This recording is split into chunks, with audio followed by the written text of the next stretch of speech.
Allan Poe's story, The Cask of Amontillado, from the mid-1800s, the victim, Fortunato, is lured into an underground vault by Montresor to taste and authenticate the value of a cask of Amontillado. Fortunato is seduced by the very mention of this rare fortified wine and is quickly led into a trap where he's chained to the wall and bricked in by Montresor, buried alive. Reading this short story in high school, I had no idea what Amontillado was, but I thought it must have been something beautiful to behold, and indeed it is. Both Amontillado and port belong to a category of wine called fortified wines, the topic of today's lecture. You'll need the following wines for today: a ruby port from Portugal, a tawny port from Portugal, a fino sherry, or it could be a manzanilla as well, an Amontillado, or an oloroso, a Madeira, and an Australian muscat. They call them stickies. These wines are completely undervalued, which means it's a great opportunity for you. They are the perfect accompaniment to the end of a meal, or in the beginning in some cases. And in comparison to other wines, they're virtually indestructible. Some you can easily lay down the day your child is born to give to him or her on the day of their wedding. What is a fortified wine? It's a wine that's had a spirit, usually grape spirit, added to the wine. The alcoholic strength has been strengthened or fortified. The processes are quite different for creating fortified wines, which depends on the moment when the alcohol is added.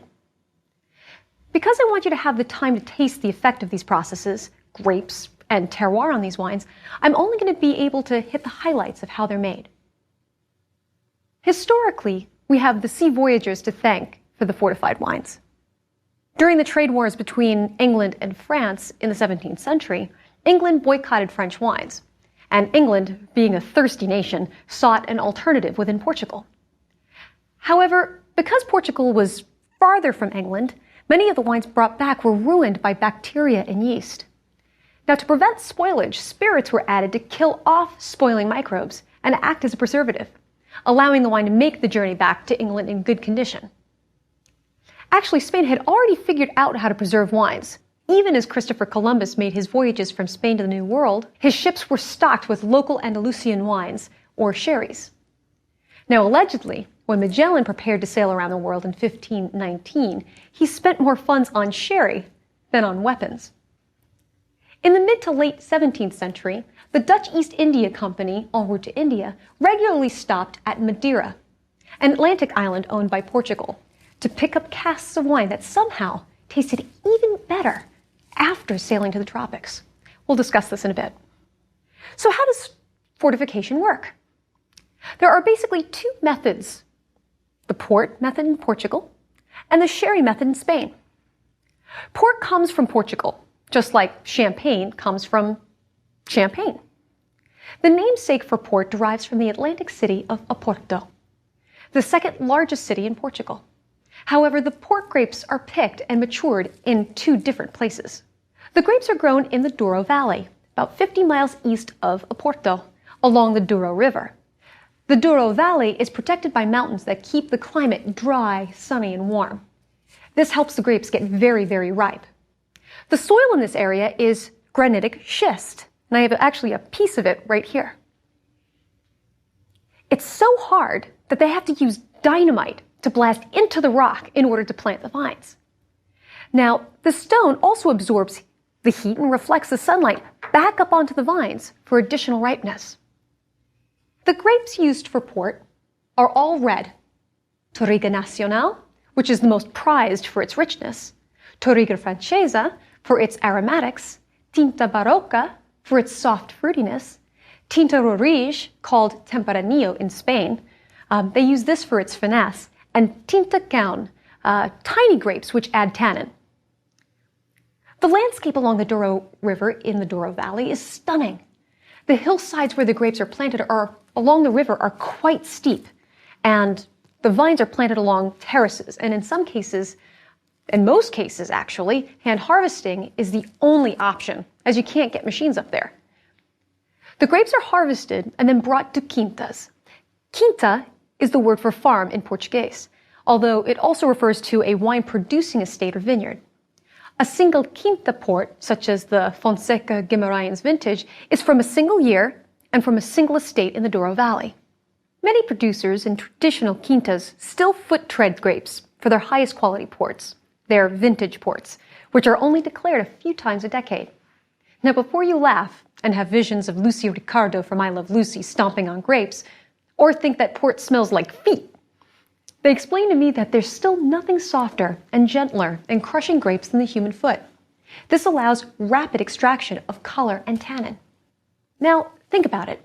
If you were in this huge granite trough called lagares and pressing grapes with your feet, and you stepped on a particularly jagged cluster or stem, you wouldn't press so hard so that you wouldn't get hurt.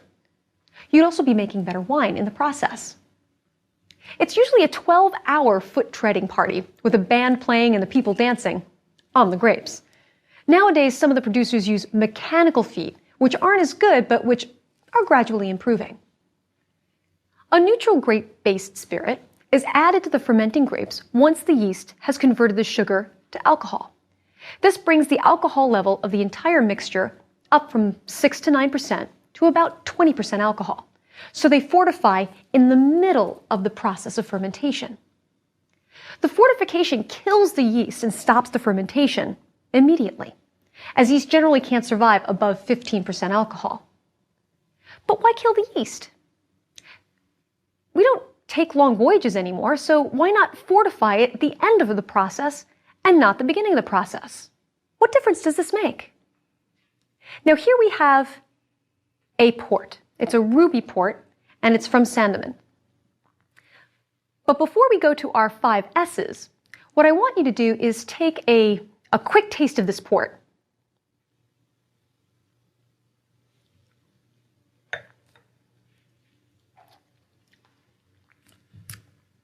So what do you taste? Sweetness, right? That's the difference. When you stop the yeast from completing the fermentation process, all of the sugar hasn't yet converted into alcohol. This is the sweetness that you taste. There is residual sugar left over, which is about 100 grams per liter residual sugar, and this balances with a 20% alcohol. Timing is critical with port.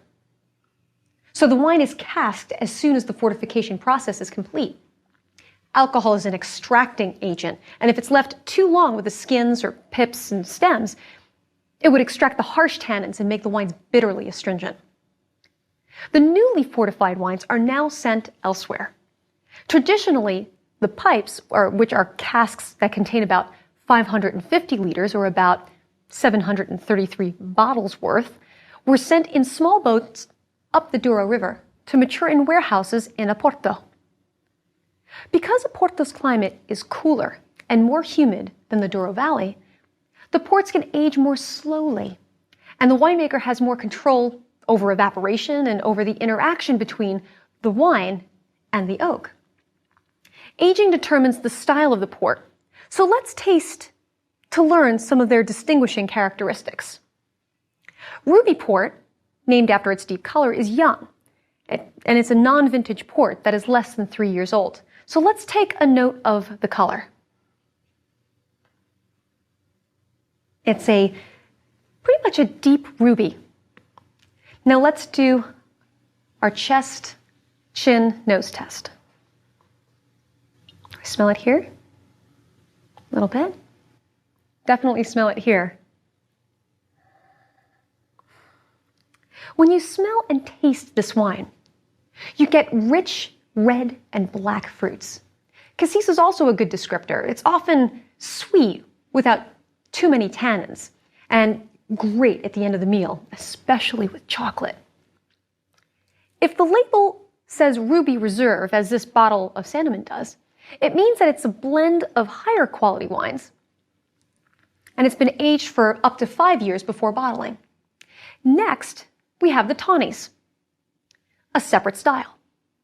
These are aged for a longer period of time in oak pipes, which are usually made from Portuguese oak, and they're a blend of different years. So when you see an indication of age on the label, for example, this says 10-year-old tawny, that means the average age of the wines that have been blended is approximately 10 years old. This is unlike what you see for Scotch, for example, where the age is indicated on the label is the youngest in the blend. So let's see the difference between the ruby and the tawny. Notice how easy it is to remember. The ruby port is a ruby color, a red color, and the tawny port definitely has a brown or tawny hue. And this is because of oxidation. Because it's been aged in oak barrels for a much longer period of time, as red wine ages, it loses its color. And it also has a lighter color. Now let's smell the aromas in the ruby versus the tawny.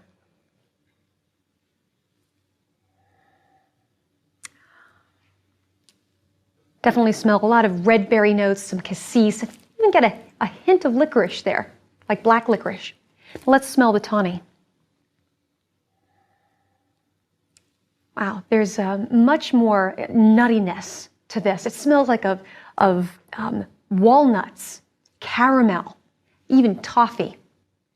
The younger ones still have a hint of red berry notes to it, but these can last a really, really long time. And as it ages, it gets even more nutty.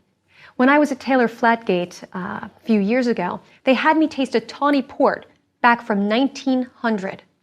And you wonder, what are they using that for?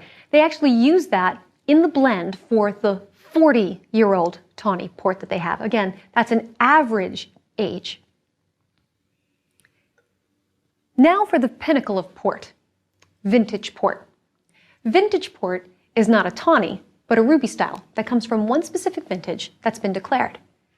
Declaration can be done by individual port houses, however, and need not be unanimous. Vintage ports are typically bottled at 2 years old, and they have rich, concentrated fruit, balanced acidity, and dense, firm, and sometimes gripping tannins. And don't forget the high alcohol at 20%. It doesn't get more intense than vintage port in the world of wine. The powerful structure allows it to age very slowly, and it may not reach its peak till about 20 years. That's why I said at the beginning of the lecture that there are some wines and some fortified wines that you can present to your newborn son or daughter on their wedding day, and this is it. Vintage port in its youth can be very, very overpowering.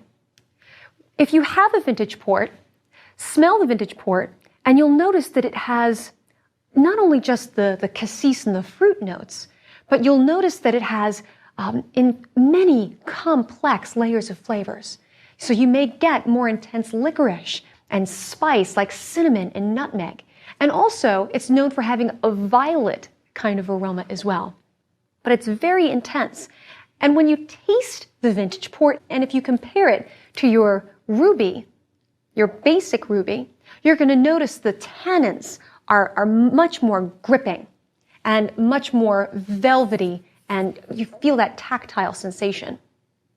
But they are more expensive, but they're worth it. Like I said, they can age for a very long period of time. Port vintages that were largely unanimous, declared by a majority of the producers, include 2007, 2005, 2000, 1997, 1994, 1985, 1977, and 1970. You may have also come across a ruby port called a late bottled vintage port. This is a wine from a specific year, but not necessarily a declared vintage. They can be absolutely delicious and a great value. Sherry is another fortified wine. If Harvey's Bristol Cream is the only sherry you know, you're missing out on some great quality wines. Sherry takes its name from the town of Jerez in Andalusia in southern Spain. Besides Jerez de la Frontera, sherry is also made in Puerto de Santa Maria and Sanlúcar de Barrameda. The three areas together are called the Sherry Triangle, and they're quite warm as the sun shines 300 days out of the year, and the climate is practically subtropical. The main grape that makes up 90% of production of sherry is the white Palomino grape, which is known for its low acid. Pedro Ximénez, or PX for short as we say in the industry, is another white grape that, after being dried on mats in the sun, is used for sweetening. The palomino juice is inoculated with yeast and then fermented to dryness, unlike port. The winemaker tastes the early wines in January and determines style. He'll say, these are delicate wines, and they separate those out for Fino sherries, while the richer, heavier wines are destined for the other main style, Oloroso. Now let's take a look at our sherries here. Here we have a Fino sherry, and you'll notice that it looks like white wine. Then we have an Amontillado, and even with the Oloroso, they're darker. You see that it looks very brown, very tawny. And if you have a Pedro Ximénez at home, and you found one, you'll notice that it's very dark and very viscous, almost like molasses. Now, in those barrels of Palomino wine destined for Fino sherry, a film of the yeast called flor forms at the top. And Fino sherry wines are said to have a flor or yeasty aroma. The flor yeast forms on the top of the wine and prevents oxygen from getting to the wine and turning it brown. That's why Fino sherry looks like white wine. It also reduces the acidity overall, which makes it very easy to drink. Now let's smell our Fino sherry. If you're only used to sweet cream sherries, this will probably shock you. And whenever I tell people to be prepared to taste a Fino sherry, I usually tell them it's not going to be fruity and it's not going to smell sweet. It's actually going to smell like salted almonds. So if you're a salted almond fan, you're going to love this. But you'll also notice it has a yeasty aromatic to it. That's flor that you're smelling, the yeast that forms on top. Now let's taste it.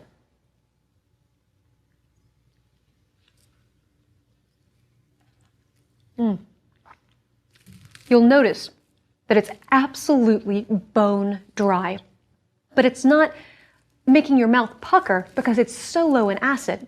Now, I love to have a small glass of Fino sherry while I'm preparing dinner, and this is the perfect aperitif wine and with our hors d'oeuvres. Finos are separated out into additional styles. Finos are fortified up to 15.5% of alcohol because the flor dies anything above this. Amontillado starts life out as a Fino, but the flor dies off. It dies off on its own because the winemaker intentionally fortified the wine above 15% or exposed the wine to oxygen to kill the flor. Now let's taste our Amontillado.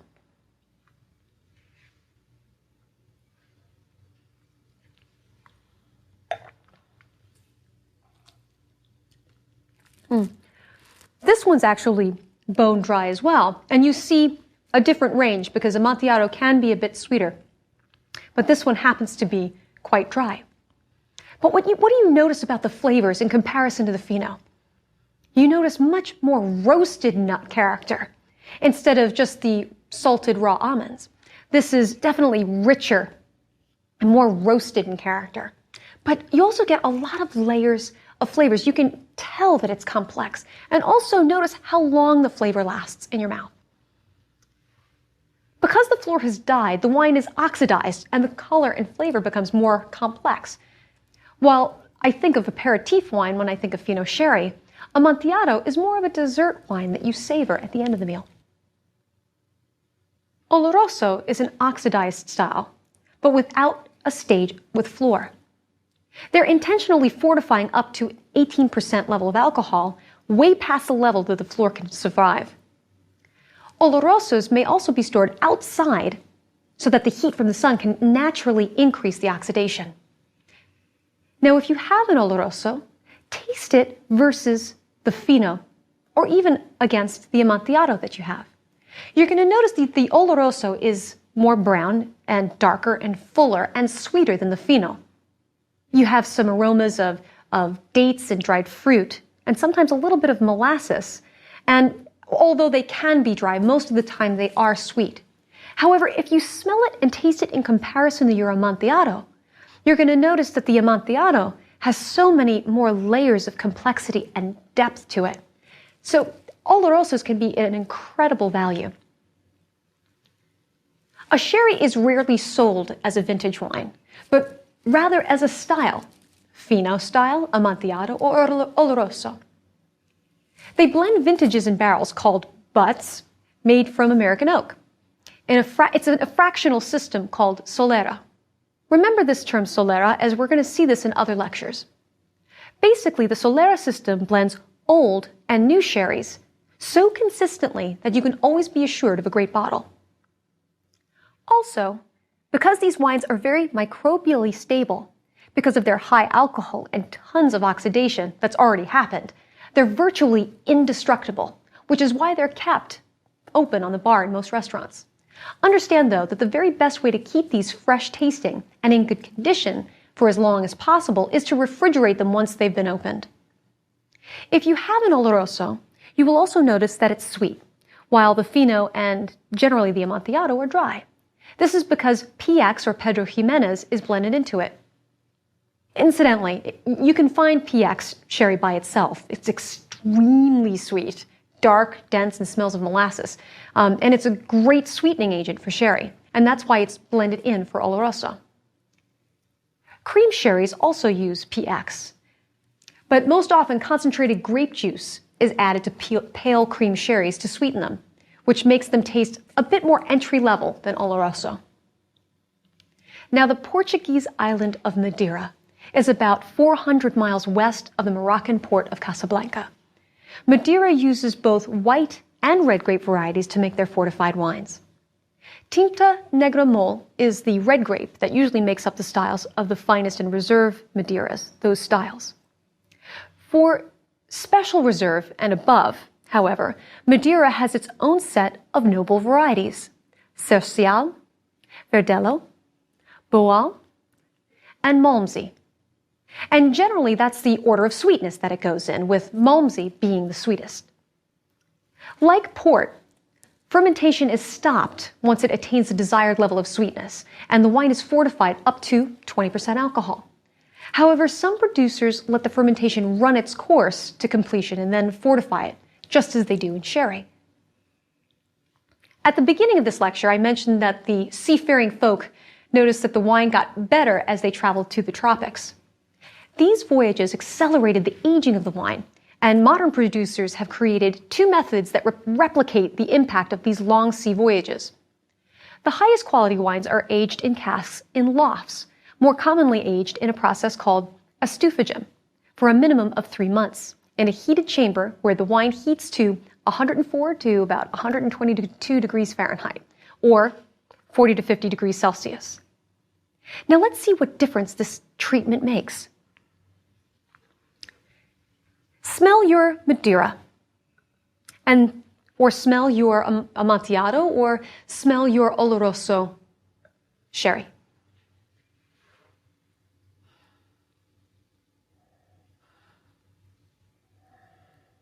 You'll notice a cooked aroma.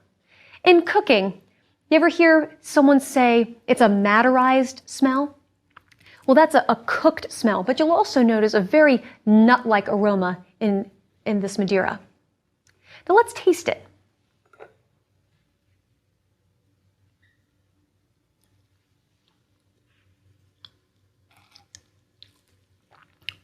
Wow. The acidity almost screams at you in comparison to the sherries because Palomino is so low in acid. So this is really quite high. There's something called volatile acidity, and in small amounts, it can be quite refreshing and can cut through that sweetness. However, if it's way too high, it can actually feel like a knife cutting down. If you've ever tasted vinegar by itself, just straight vinegar, you know what I'm talking about. The finest must be 3 years old, reserve 5 years old, special reserve 10 years old, and extra reserve 15 years old. A wine bearing a specific vintage must be made from one of the noble grape varieties in a single year and be aged in oak for a minimum of 20 years. This is another wine that you can easily find to present to someone on an anniversary, birthday, or special occasion. Truly great Madeira is also virtually indestructible, and bottles may be left open without the wine deteriorating. Now, around the world, there are other fortified wines, such as Australian stickies, that can be decadently sweet, although not as cloyingly sweet as PX. If you are able to find an Australian sticky, go ahead and taste it now and see if you can identify the notes before I say them.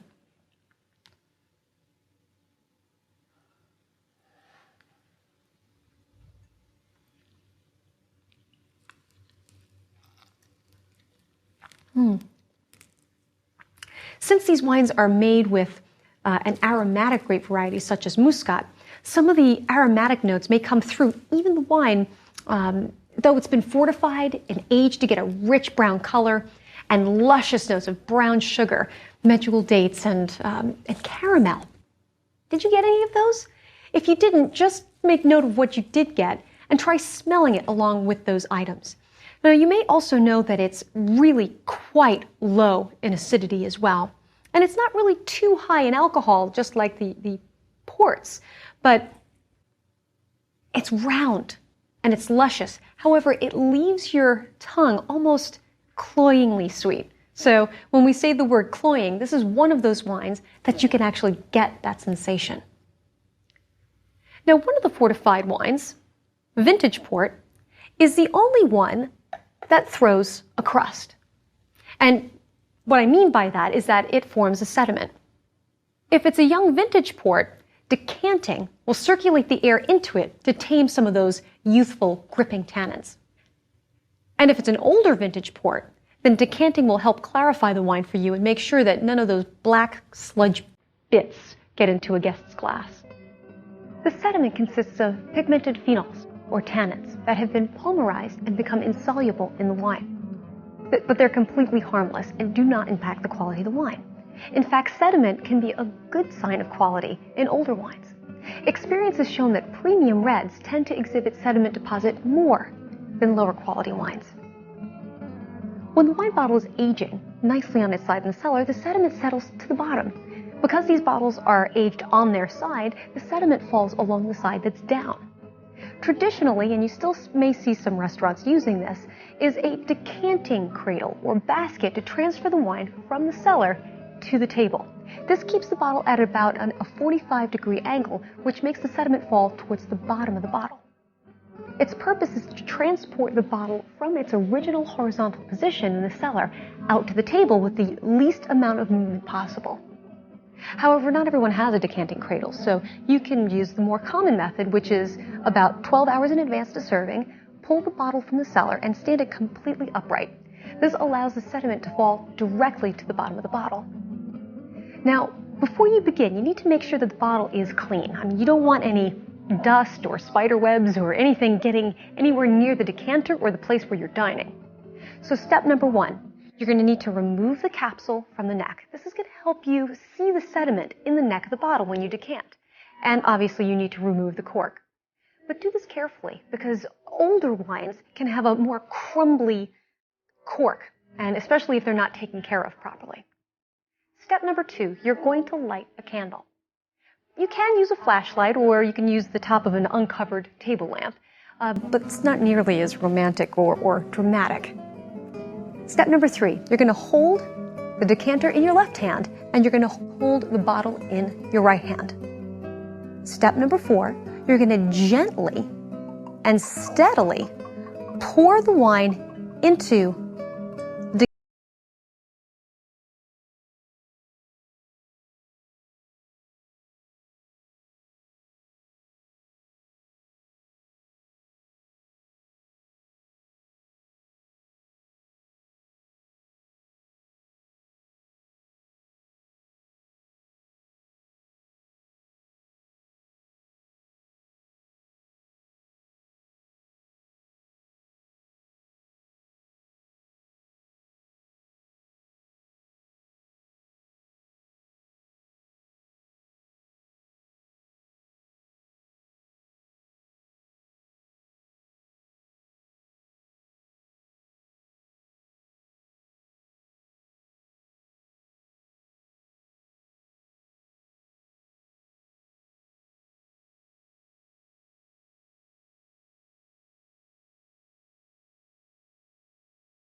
get as much oxygen through the wine as you pour it into the decanter. And so that's decanting. I mean, it might seem like a lot of trouble, but these wines are worth it. So let's move on now. Now, I showed you sabering at the end of the sparkling wine lecture. And while nothing explodes in the fortified world, at least it shouldn't, there's a wonderful trick that I saw done at the Quinta do Noval estate in Portugal. They took fireplace tongs and they heated them up in the fire until they got red hot. And then they took this bottle of 1970 vintage port and placed the heated tongs around the neck and waited for about a count of 5 seconds and released the tongs. And within seconds, they tapped on either side of where the tongs had been, and off came the neck of the vintage port with a fair amount of sediment up in the neck. Next lecture, we'll dive into sweet dessert wines, ones that haven't been fortified. These are pure nectar of the gods, as some would say, and some of my favorite wines. You'll need the following wines: a Sauterne, a Beeren Auslese, or an ice wine or ice wine, as they say in English, a Tokaj, any Potonios will do, a Vinsanto or Vino Passito. See you then.